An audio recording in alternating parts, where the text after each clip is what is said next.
TwoCowsGaming fans, it is that time again. It is time for John Cow's Corner, and this week we got a great show. We are doing my favorite beat-em-up games. There's quite a few to go through, and then we're going to do a gameplay segment I think everybody's going to enjoy. So buckle up. It's going to be a great show, and I'll see you on the other side of the break.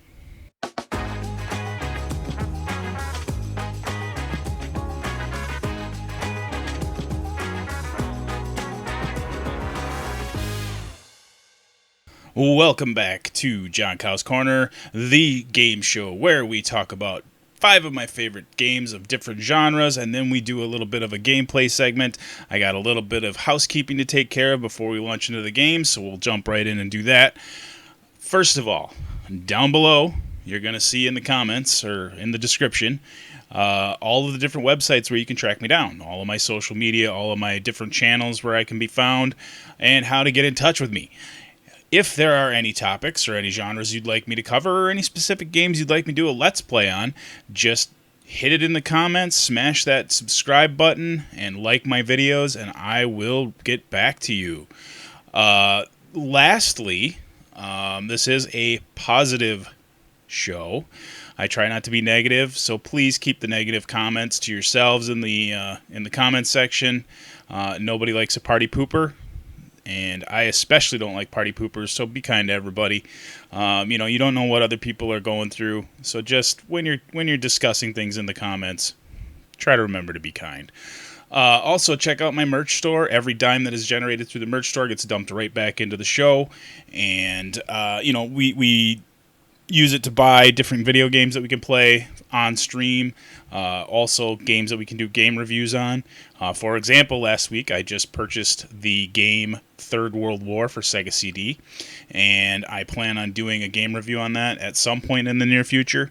And I also purchased the replacement instruction manual for that. All total, it cost me about $30. But, any revenue that's generated through the merch store or through donations or tips or anything like that goes right back into the show. So thank you for all of the support and all the love that you've been giving me. I plan on keeping this show going as long as I possibly can because there are a ton of genres out there and a ton of games to play. Having said that, I'm going to take a little break, and we will get back. When we get back, we're going to jump into the games that I want to talk about today. I got 5 very good ones that are very popular. I think you guys will like them.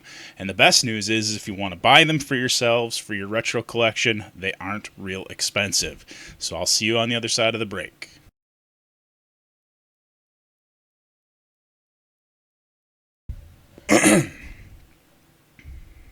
Hey everybody, welcome back to John Cow's Corner. Today we are talking beat-em-ups, as you can see by the title at the top of the screen. The first game I want to talk about is one of those that, it's a lot of fun to play, but for the home version, they did not do as well as I'd hoped they would. And that game that we are talking about is Double Dragon for the NES. This game came out in 1988. It was supposed to be a version of the arcade game, but it's kind of hard to call yourself an arcade game when it's only single player. You do have the option to play 2-player, but the players alternate between the two, which totally defeats the purpose of calling it Double Dragon. You can't play together on screen, which was the big draw of Double Dragon in the arcades. It's one of the earliest beat-em-ups that I played. I like it just because it's a great button-mashing game. The colors really pop. The graphics are pretty tight. The controls are pretty sweet. There are weapons and environmental dangers, which is kind of neat. Sound effects they're great, and there are a good variety of levels. It's a lot of fun to play, but I think they kind of missed the point with this game by making it a single-player experience. Players alternate, and I believe, if I remember correctly, if you play the player 2, you just pick up where the other player died. But, it kind of misses the mark, and it misses the appeal of Double Dragon. Later versions of this game that were released, Double Dragon 2, Double Dragon 3, and also the versions that were released on Sega Genesis were much better, both graphically and more true to the arcade version where you could play together as a team. But again, it's not a real expensive game to pick up. I think I paid like $8 or $9 for mine. And I also want to point out, I am actually playing this on the Polymega emulator, so you kind of get to see how good it looks in HD. There are no horizontal lines for scan lines, which I think is fantastic. Anyways, this is Double Dragon for the NES. The next game that I want to talk about, and there are quite a few of them on this list, is on the Sega Genesis. It came out later, but I am talking about Golden Axe 3. It released in Japan in 1993, but it didn't get over to North America until 1995, and even then it was only released on the Sega Channel. It was released in compilations for multiple platforms, namely in the Sega Genesis Collection and the Ultimate Sega Genesis Collection, also the Ultimate Mega Drive Collection. I like it because it has excellent visuals. It has 5 different characters to choose from. They all have their own kind of unique abilities and attacks, and there is mounted combat in this game. There's a good variety of moves, a good variety of enemies to fight. Like I said, the visuals are fantastic for a Sega Genesis game. And I really don't have any real criticisms, other than that I wish this had come out on the Genesis back in the day. But overall, it's a great game. Now, this is the Ultimate Sega Genesis Collection, or I'm sorry, Ultimate Mega Drive Collection that released on Xbox One a few years ago. It has HD graphics, and as you can see, the color scheme is very true to the arcade. But it's a lot of fun. You can have 2 people play at the same time, and it's just if you want to kill an afternoon or even just a couple hours, it's a lot of fun to play. So check it out.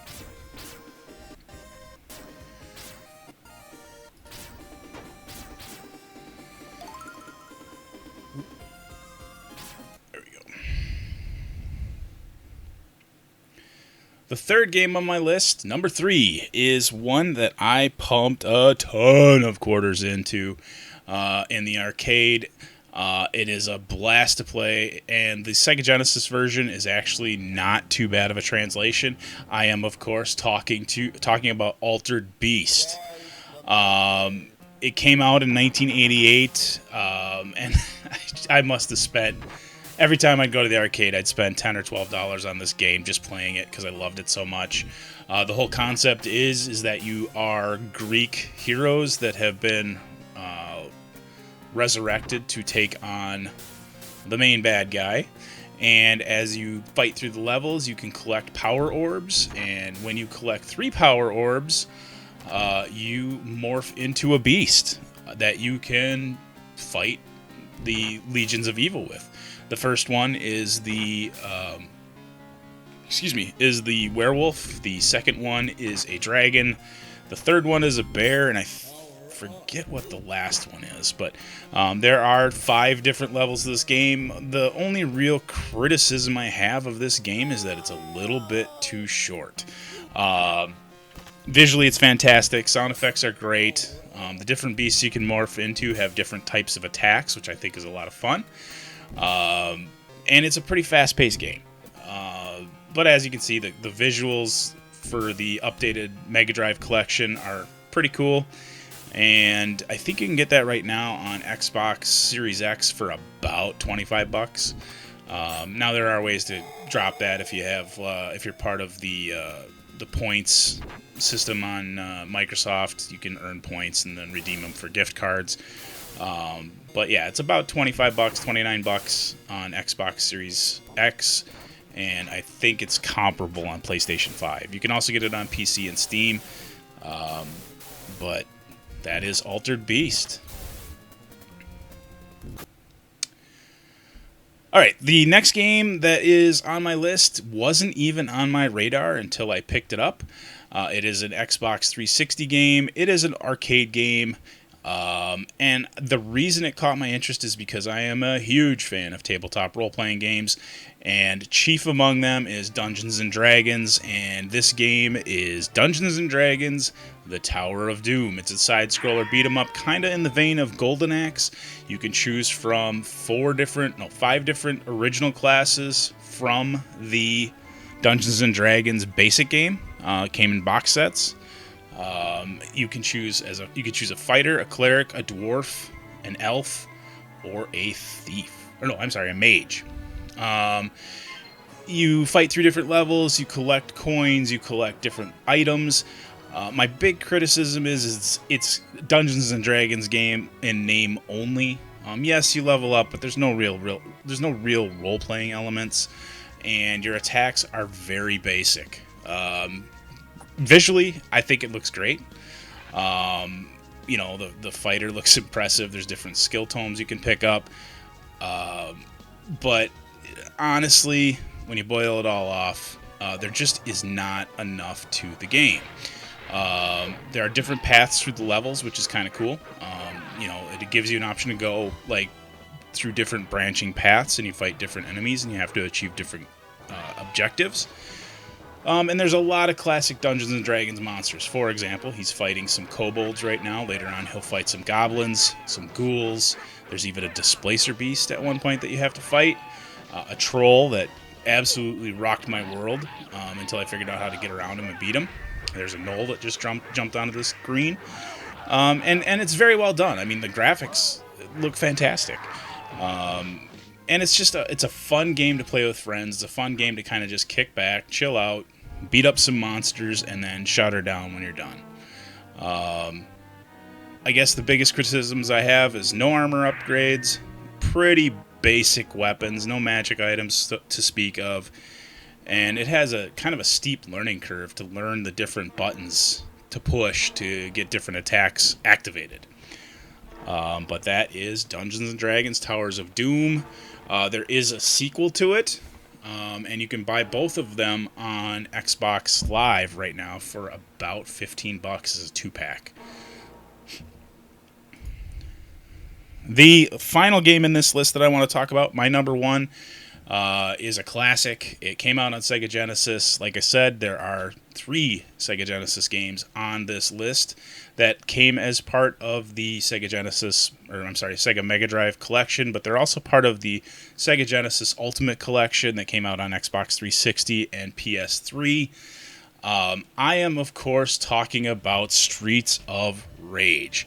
This game, as far as beat-em-ups, right out of the box is a hell of a lot of fun to play. There are 3 different characters you can choose from. You can play with 2 players at the same time, taking on the villains and the gangs. There are weapons. There are different levels. There are different fight, combinations. It's got responsive controls, excellent visuals, great variety of enemies, and it really did improve on the Double Dragon formula. I like that there's 3 different characters for different play styles, and the only criticism I have for this game is that it's a little too short. I believe there are 10 levels, and I think there's only 1 or 2 difficulty settings. But there you go. There are the 3 characters. There's Adam, there's Axel, and then there's Blaze. And they are young police officers that have taken it upon themselves to clean up their neighborhoods from the gangs that have taken over. As you'll see here in a minute, the graphics are fantastic. Now, these are remastered graphics a little bit for the Sega Mega Drive collection. The Sonic Ultimate Collection on Xbox 360 looks very similar. But you do have special attacks. Right away here in the beginning, I actually launch a special attack by accident. But as you can see, the graphics are fantastic. And each character has their own special attack. But it's a side scroller in the typical fashion. But as you can see, some of the character designs do echo those of Double Dragon. But yeah, it's just a fun game. There's different weapons you can pick up, and I can't stress enough. Now, there's 4 games in the series, the most recent of which came out in 2021. That was Streets of Rage 4, and it was on Xbox Game Pass for a while. If you're interested in picking that up, that was a very good game. The graphics were a good blend of updated graphics and classic graphics, but you should check it out. It's for a Sega Genesis game, it really pushes the envelope. You know, they're like, hey, we saw what happened with Double Dragon, and we want to make it better, and they did.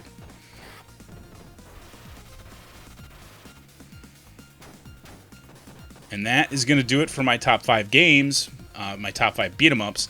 And we are going to take a brief break, and then I will be back with the game of the week that I am going to be playing. And we will talk about it and discuss why I love this game so much. I'll be right back.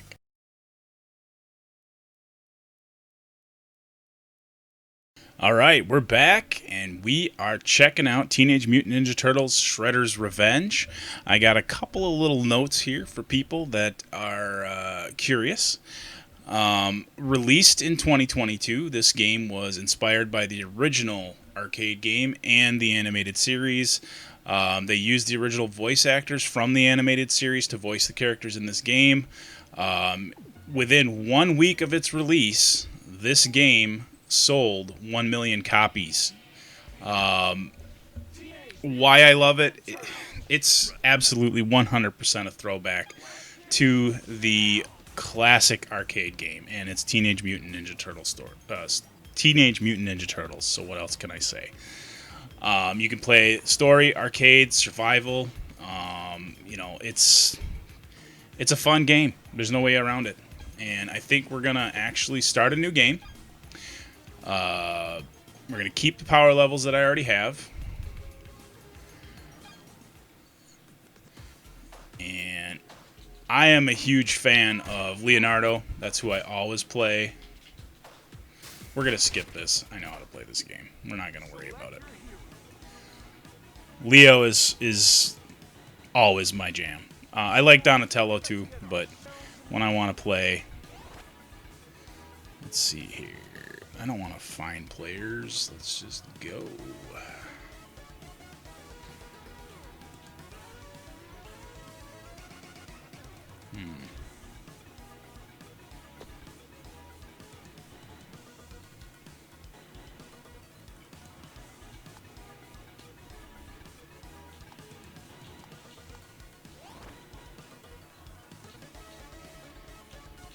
What's going on here?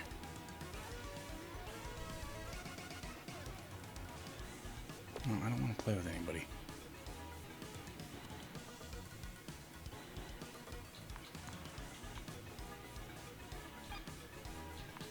There we go.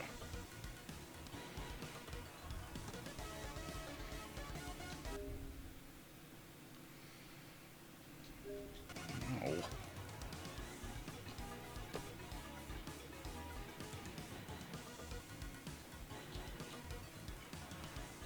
All right, now it's working.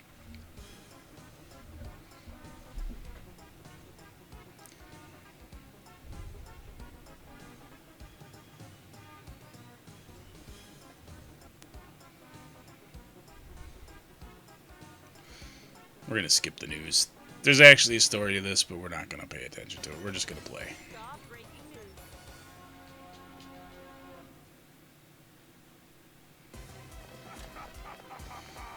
There's Shredder.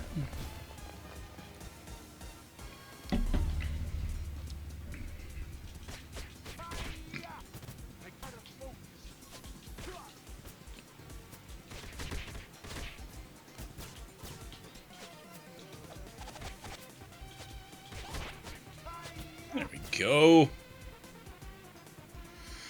The controls are just so smooth and so fluid, and I love that it looks just like the arcade game from back in the day. I'm ashamed to say how many quarters I pumped into that game. I'd go to the hobby shop, and he had this game, and he also had the X-Men game. And I would either play Leo or I would play Colossus in the X-Men game and just spend like hour after hour playing these games.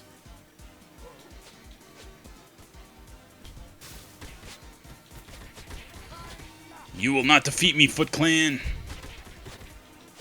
I am too strong. Just give me that pizza.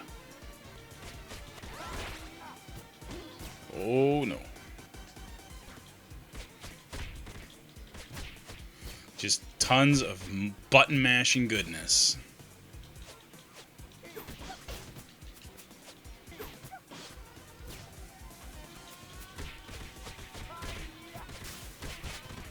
Well, that doesn't take long to get your super attack built up, does it?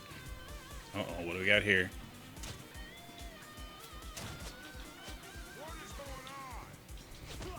Uh-oh.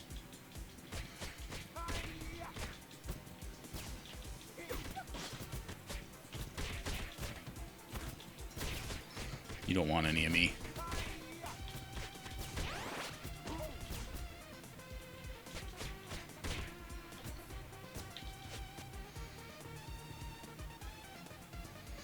Oh, okay, so it's on a time delay, so if you don't use it, it disappears. That's good to know.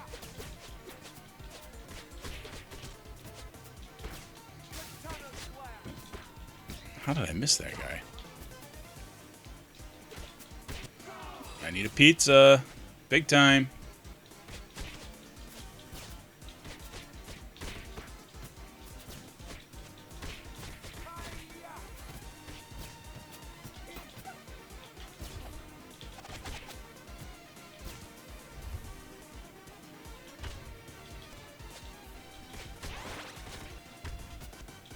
Pizza time!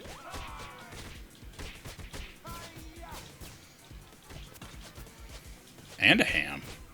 Not bad, not bad. Pizza and ham to boot. Oh, these guys.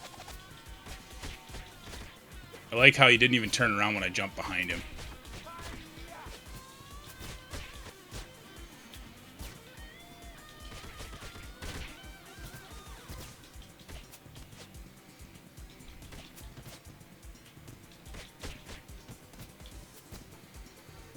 You can't stop me. Whoa, that hurt.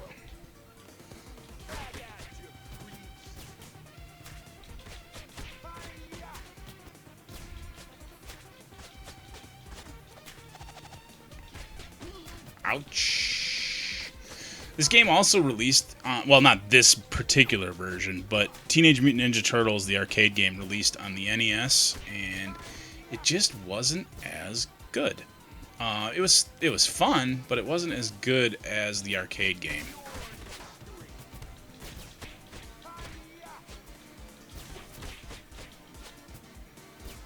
Sorry, I'm getting so absorbed in this game that...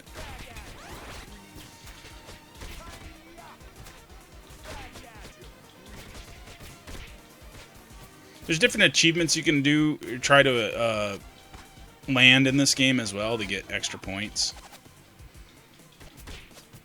Okay, we're almost to pizza time again. Ow! Jeez, lights hit me in the head. I don't need to be domed by lights. Hey, pizza time! There we go. Oh, we must getting ready to fight the boss, because I see the cameraman's tied up in the control room. Yeah, there he is.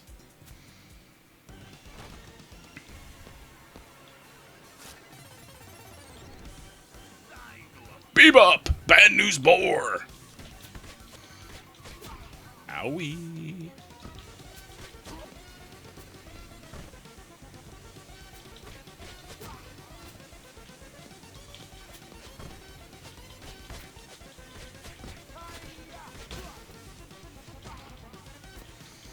Oh, he just charged right over me.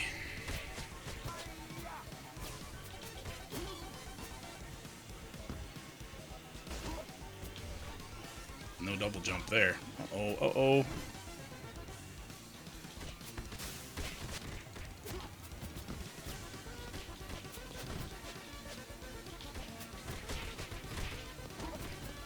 He keeps running. I can't dodge out of his way for some reason. I'm terrible. There we go. He's getting close now, but I'm also almost knocked out. I can't remember if I get knocked out if it's game over or if I have another, like, life or something. There, we got him. Got him. Excellent day. Heroes in the half show.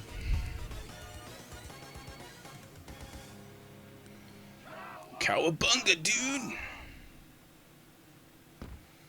Uh-oh. Oh, that's no good. As you can see, it has like the classic pixelated graphics. And all of the bad guys are here. Up to 6 players can play together in this game. You can choose whichever turtles you want, Casey Jones or April O'Neil. I don't want to wait for more people.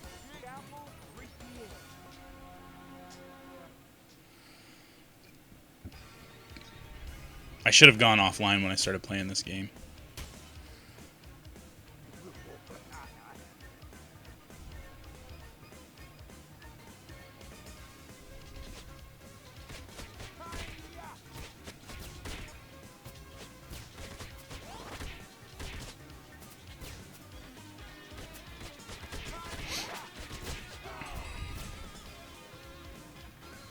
Ooh, yes, please.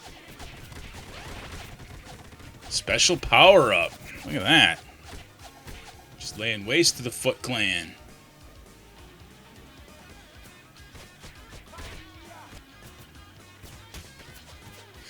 This came out on the Xbox One, PS4, Xbox Series X, and PlayStation 5. The game is essentially the same on all of the platforms. I have it for both the Xbox Series X and the PlayStation 5, and they're identical.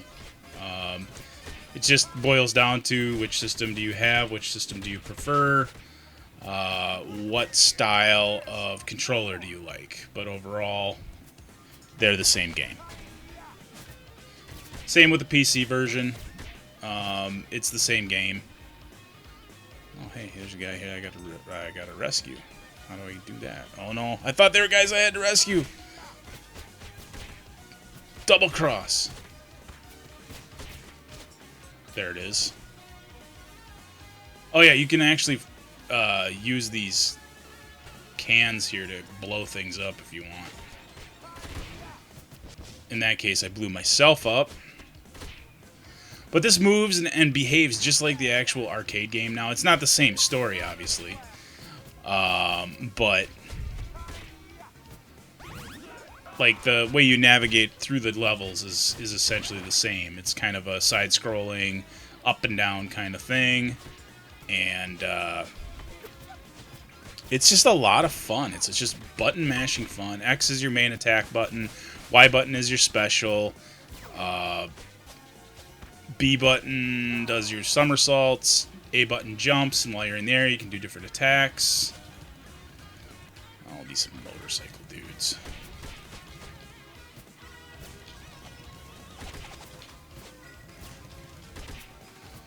Try to run me over with a motorcycle or a car or whatever. Ha! He ran over his own guy.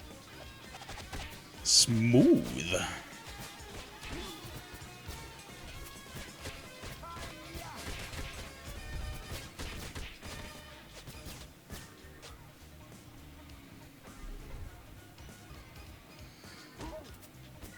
But basically, you navigate through the city using the big map. You probably saw that a couple minutes ago. You can go back and replay levels if you want to do better.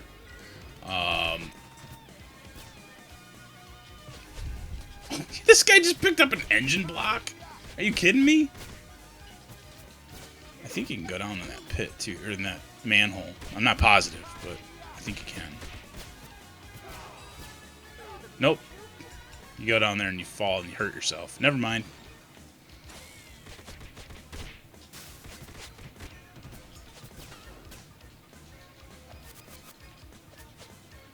Wow, he shocked me. I don't like that.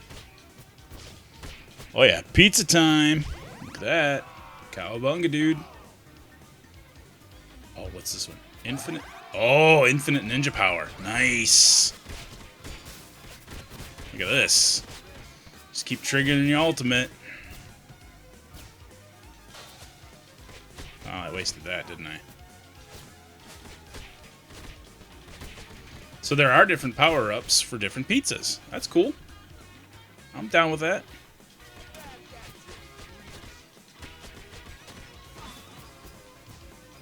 Sorry if you can hear the clicky-clack of my controller. It's just the way it is. I'm trying to play it underneath my table so that it's away from my microphone. But there's not a lot I can do about it. I forgot how fun this game is. It's been a little while since I played it. Oh, darn it. Here we go. I'm in trouble. I'm in trouble. Rock steady. The Rampage Relish and Rhino.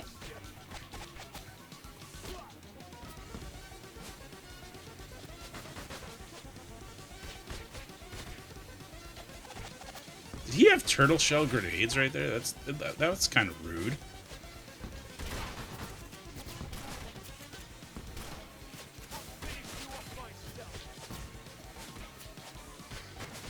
He seems less difficult than the other guy, Bebop. Maybe I'm wrong. Maybe I'm just getting better. Ooh, that hurt right in the kisser.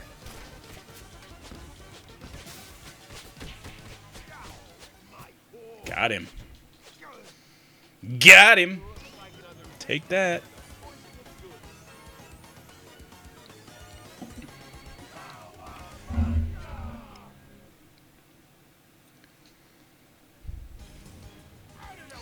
Nice little cinematics here. Love it.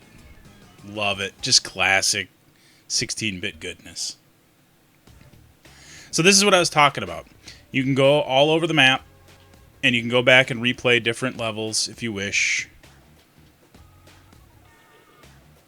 Turtle there. Let's go in there and see what that's all about.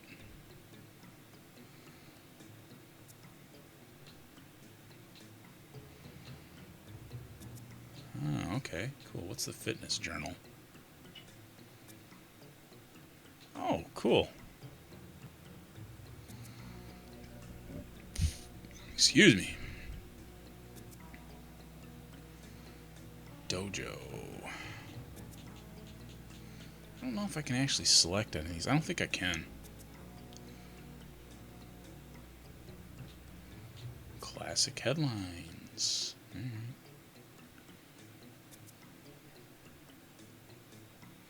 Alright, so there's not a lot you can do right at the moment. You can pan around the city. As you can see, there's different areas to go to. But I'll let you guys explore that on your own time. Like I said, Teenage Mutant Ninja Turtles Shredder's Revenge is on all major platforms. It is on the Xbox Series X, the Xbox One, the PS4, the PS5, the Nintendo Switch, the PC, and the Mac. We're going to take a brief break, and I will be right back with my suggestion box. Thanks, everybody.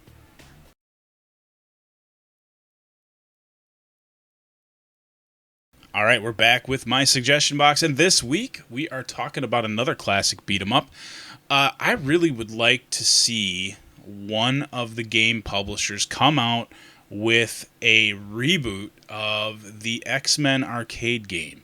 I absolutely love that game. You could play as Colossus, Wolverine, Gambit, Storm, Rogue. There was a whole host of different characters you could play. Obviously, Colossus was my jam, but I absolutely love that game. It was a lot like Teenage Mutant Ninja Turtles. You could navigate through the levels, and there was different paths and different ways to go through it. And of course, if you had other people to play with, your power-ups and your X powers would work to be a team attack. And it would always do massive damage, and then you have 4 players playing together. It it really made the game so much fun. And I spent a ton of quarters on that game.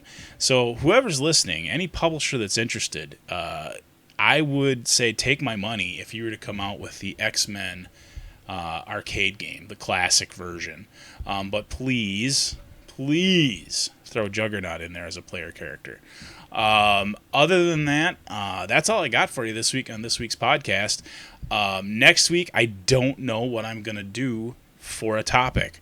So watch Twitter and watch my Facebook page. You can find those links in the description of the video below. And subscribe and follow. And you will get updates as I post them. But there will be a new blog up next Friday. I will be putting up a stream. I will be streaming next Sunday. And, of course, the podcast for next week will be available at 5 p.m. on Sunday every week. With that, I want to say, as I always do, be safe, be kind, and remember, no matter who you are, no matter where you are loved and you do matter. Take that to heart. You've made it through 100% of your worst days. Today's no different. Let's get this week off to a great start. Have a great week, everybody.